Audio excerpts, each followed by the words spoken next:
واقعہ ہے، ایک شوہر اور ایک بیوی بڑی جو وہ دنیاوی فکر میں زندگی گزارتے تھے. اللہ نے دولت دی تھی، اللہ نے مال دیا تھا، اللہ نے بہت کچھ عطا کیا تھا، بہت نوازا تھا. شوہر اور بیوی کا پیار اتنا مشہور تھا کہ شوہر نے اپنی بیوی کے لیے کانچ کا محل بنایا تھا، جس کو شیش محل کہتے ہیں.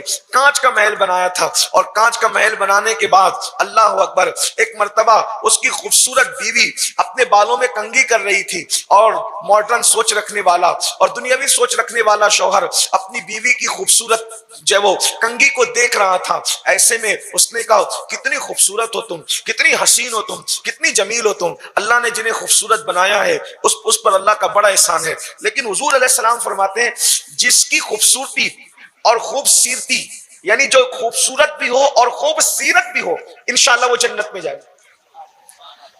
جس کو خوبصورتی بھی ملی ہو اور خوبصیرتی بھی ملی ہو، انشاءاللہ وہ جنت میں جائے گا. لیکن جس کو صرف خوبصورتی ملی اور خوبصیرتی نہیں ملی، تو پھر اس کی خوبصورت جلد کو جہنم کی آگ کھائے، اس کے خوبصورت جسم کو قبر کے کیڑے کھائیں گے. مجھے کبھی سوچ کر کے حیرت ہوتی ہے، اگر چونٹی ہمارے جسم پر رینگے تو ہماری نیند اڑ جاتی ہے. جب اس جسم کو قبر کی مٹی کھائے گی تو کیا ہوگا؟ جب اس حسین و جمیل جسم پر قبر کے کیڑے حملہ آور ہوں گے تو اس وقت کیفیت کیا ہوگی؟ کیا وہ لمحات ہوں گے؟ کیا وہ کیفیت ہوگی؟ بہرحال بہت خوبصورت تھی اس کی بیوی، اور وہ اس کے حسن جمال سے خوش ہو رہا تھا. ایسے میں اس نے کہا کہ تو اتنی خوبصورت ہے کہ اگر تجھے کوئی دیکھے تو تیرے سامنے لوگ اپنا دل ہار جائیں، اپنے ایمان کا سودا کر بیٹھے، عقیدے کا سودا کر بیٹھے، تسبیح مصلی چھوڑ دیں. ایسا کوئی نہیں ہے پورے بغداد کے اندر جو تیرے حسن و جمال سے متاثر نہ ہو. اس نے اپنی گردن کو جھرجھری دی، اور بالوں کو جھرجھری دینے کے بعد اس نے کہا کہ کیا واقعی پورے بغداد میں کوئی ایسا نہیں ہے کہ مجھے دیکھ کر بھی وہ ایمان اور عقیدے پر قائم رہے، اور مجھے دیکھ کر وہ نہ بگڑے؟ تو اس کے شوہر نے کہا کوئی مجھے ایسا نظر نہیں آتا. تو اس کی بیوی کی زبان سے نکل گیا، کیا سید الطائفہ کہنے والا جنید بھی اگر مجھے دیکھے، میرے حسن و جمال کو دیکھے، تو وہ بھی اپنے دین، عقیدے اور نیکی اور تقوی پرہیزگاری پہ قائم نہ رہ سکے گا؟ شوہر دنیا دار تھا، اور اس نے سید الطائفہ جنید بغدادی کو اپنی طرح سمجھ رکھا تھا. اس نے کہا تیری خوبصورتی اور حسن و جمال بھی ایسا ہی ہے کہ شاید جنید بھی اگر تجھے دیکھ لے تو وہ صداقت، دیانت، امانت، تقوی اور پرہیزگاری پہ قائم نہ رہ سکے. تو اس خوبصورت اور حسین و جمیل لڑکی نے کہا تو کیا ہم قسمت آزمائی نہ کریں جنید کے پاس جا کر، اور نہ دیکھیں کہ جنید کیا کرتے؟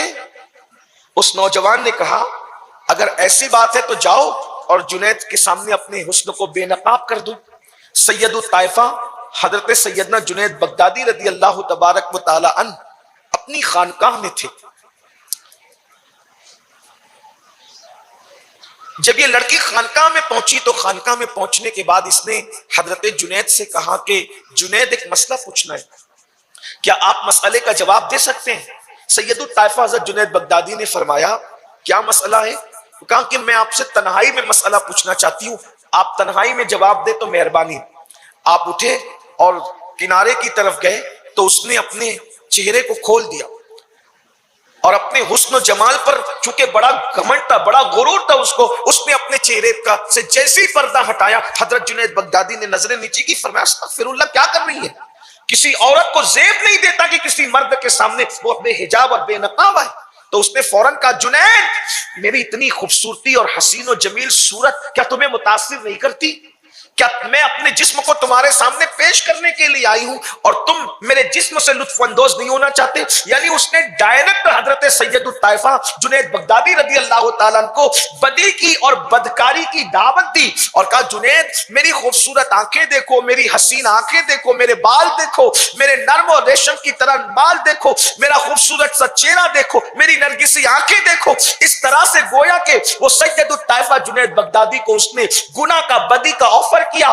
حضرت جنید بغدادی نے جب دیکھا کہ یہ مکمل شیطنت کا آلہ کار بن کر شیطان کے ہاتھوں اغوا ہو چکی ہے تو آپ نے فرمایا اے لڑکی تو اتنے مقدس مقام پر مجھے گناہ کی اور حرام کاری کی دعوت دے رہی ہے، میں تجھ سے 3 سوال کرتا ہوں، اگر تو میرے 3 سوالوں کے جواب دے دے تو پھر شاید میں کچھ سوچ سکوں۔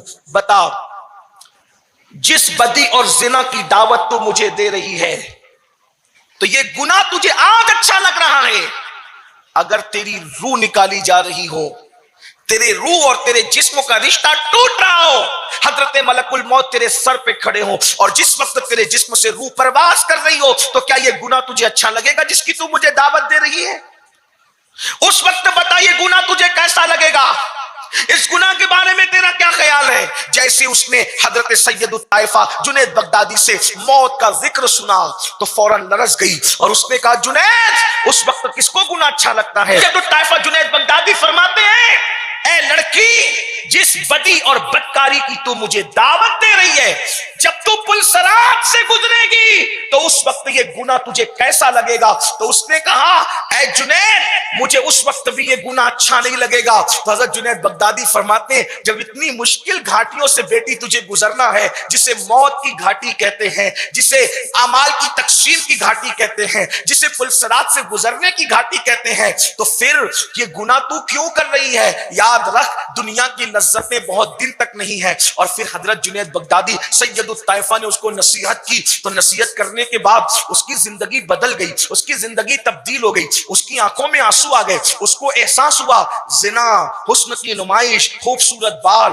حسین و جمیل آنکھیں اور ابھرتے ہوئے رخسار یہی سب کچھ نہیں ہے۔ ارے نادان ہے وہ لوگ، یہ تو یہیں پر قبر میں مٹی ہونے والی چیزیں جس پہ انسان ناز کر رہا ہے۔ لذتیں ختم ہوگی، کھانے چھوٹ جائیں گے، مکان چھوٹ جائیں گے، لباس چھوٹ جائے گا، زیورات چھوٹ جائیں گے اور شوہر چھوٹ جائے گا، بال بچے چھوٹ جائیں گے۔ سوچو تو صحیح، بار بار ہم پڑھتے ہیں انا للہ و انا الیہ راجعون، بے شک ہم اللہ کے لیے اور اسی کی طرف لوٹ کر جانا ہے۔ لوٹ کے جانے کی بات سب کرتے ہیں، لوٹنے کی تیاری کیا ہے؟ جنید بغدادی نے جب اس کو جھنجھوڑا، اس کے ضمیر کو آواز دی، ایسا لگا اس کا سویا ہوا ضمیر بیدار ہو گیا اور بیدار ہونے کے بعد جو کھلے سر تھی حسن کی نمائش کر رہی تھی، فوراً سر پہ چادر ڈالی اور چادر ڈال کر کے جب پلٹی، شوہر انتظار کر رہا تھا، پلٹ کر شوہر سے کہا جب مرد اللہ کی عبادت کر کے سید الطائفہ بن سکتے ہیں تو عورتیں عبادت کر کے اللہ کی ولیہ کیوں نہیں بن سکتی؟ اور پھر اس کے دل میں اللہ کی محبت یوں پیدا ہوئی کہ زنا تو دور کی بات، بدکاری تو دور کی بات، عیاشی تو دور کی بات، شوہر دن کو بلاتا تو رات کا وعدہ کرتی، رات کو بلاتا تو دن کا وعدہ کرتی۔ شوہر تو دنیا دار ہی رہا لیکن یہ ایسی دیندار ہو گئی کہ رات اور دن مصلے پر گزرتا تو شوہر رو کر کے کہتا کس کم وقت نے مجھے مشورہ دیا تھا کہ میں نے جنید کے پاس اپنی بیوی کو بھیج کر کے بگاڑ دیا، ہائے اب وہ راتیں کہاں گئی جب میں اپنی بیوی کے ساتھ عیش کرتا تھا، وہ دن کہاں گئے؟ جنید نے میری بیوی کو بگاڑ دیا، چند ہی دن گزرے تھے وہ خاتون کو اللہ نے مقام ولایت پر فائز فرما دیا اور جب وہ مقام ولایت پر پہنچی تو اللہ نے اس کے ساتھ رہنے کی برکت سے اس کے شوہر کی زندگی میں بھی انقلاب پیدا فرما دیا۔